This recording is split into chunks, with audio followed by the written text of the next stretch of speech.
The project presents the opportunity to make large bodies of work, lots of different sorts of objects, and to work with extremely rare, odd and interesting things from the past.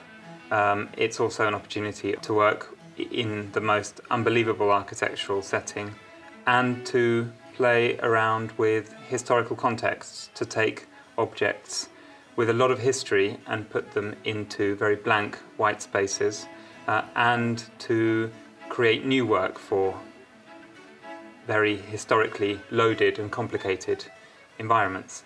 They're extremely valuable objects. In fact, Chatsworth have been so generous, they've loaned works that are of, incalculable value, things that are extremely rare. You have to treat them with, it's not like having something refabricated, because of course the value is in its history. Choice of the objects at Chatsworth was at first pretty daunting. There was endless amounts of stuff that was offered, that they have, and so much of it is fantastic. There are sort of world-famous paintings, there are hundreds, if not thousands, of old master drawings by Leonardo da Vinci, by Raphael and so on. But my interests are very much related to architecture, and they're very much related to decorative arts. And so it's not easy to say no to a Raphael. But the reality is that I had to be very, very focused, because if not, we were going to end up with an exhibition that was about just the best stuff that Chatsworth has on a very canonical measure. Good taste was a demonstration of wealth, and I was very interested in the objects from that time because they have a naive charm. They really want to impress. Then I think I felt that there wasn't quite a moment of introspection enough.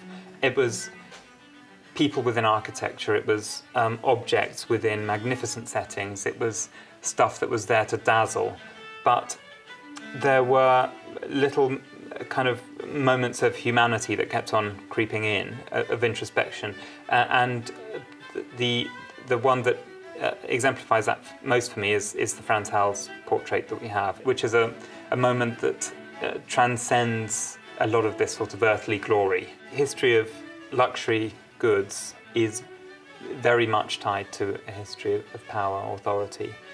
We chose the chairs because they exemplify a very spatial demonstration of power. I'm thinking about objects in terms of how they look, but objects look a particular way because of the times they were created and because of the reasons for creating them in the first place. They exist in a particular state because we valued them in a particular way, we exhibit them in particular ways. All of these reasons are political, economic, social. I'm very interested in highlighting these aspects, and I think that rather than spoil an object, they enrich an object.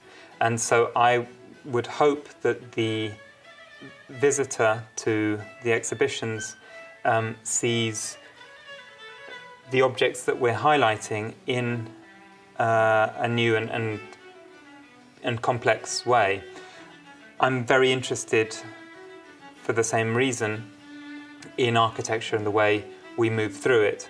Like people that visit Chatsworth or visit Nottingham, to understand a little bit through my work how and why architecture makes us move in a particular way, how it controls how we move, why we create buildings that are sometimes theatrical, sometimes contemplative, sometimes bully us into particular ways of walking and ways of experiencing power through the built environment and through decorative objects.